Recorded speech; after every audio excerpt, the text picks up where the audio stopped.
Your dream school doesn't know that you are their ideal student, but you can show that you are even after you've completed the application process. This will work for waitlisted or deferred students. I don't recommend it for rejections.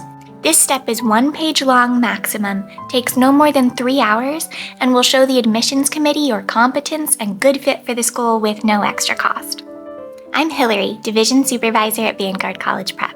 I worked with a student a few years ago who applied early action to his dream school, Georgia Tech.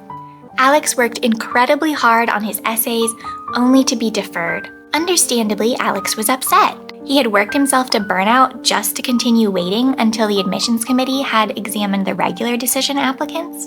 And this deferral gave him one more step to his college application process, the appeal letter. Maybe you've been waitlisted or deferred and are feeling the same way as Alex.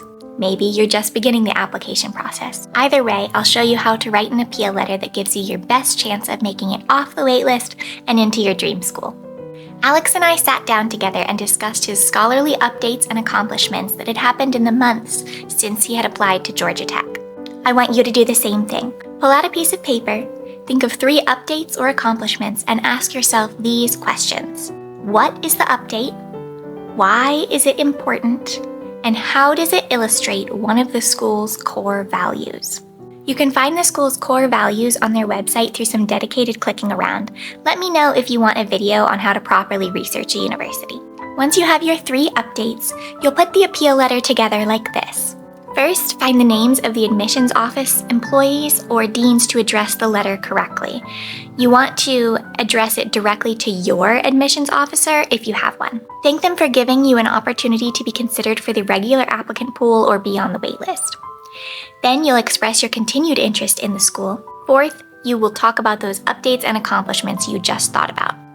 You'll want 2 or 3 here depending on the word count of the letter. First, you'll say what is the update? Then, what level of accomplishment does it illustrate? That's the why is it important part that I had you consider. And last, how does it contribute to your overall character or development in the context of the school's values? So you'll connect what you have done and why you did it to something that's very important to the school.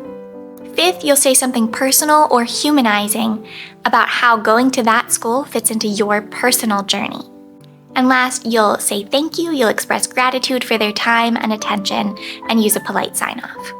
Once you've written and revised your letter, you can submit it, but make sure you follow all the rules that the college gives about it. I'll explain in a moment.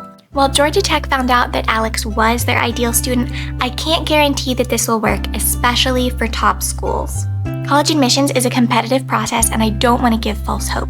What I can guarantee is that this appeal letter format will present you as professional, as polished, and as deeply thoughtful about your education. That will give you the absolute best chance of making it into any school. To maximize that chance, make sure you look into the appeal letter or letter of continued interest rules. Each university has their own instructions for this. Some of them don't want appeal letters at all.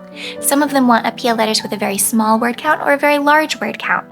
Some schools have very specific rules about what you can include in the appeal letter. Some want only updates if you've had a grade change, and some will accept updates that are personal. Following the rules will show that you respect your admissions officer's time and attention, which shows that you're a professional. Confused by all the different perspectives on college applications? Check out my video on common misconceptions about the process. And as always, best of luck.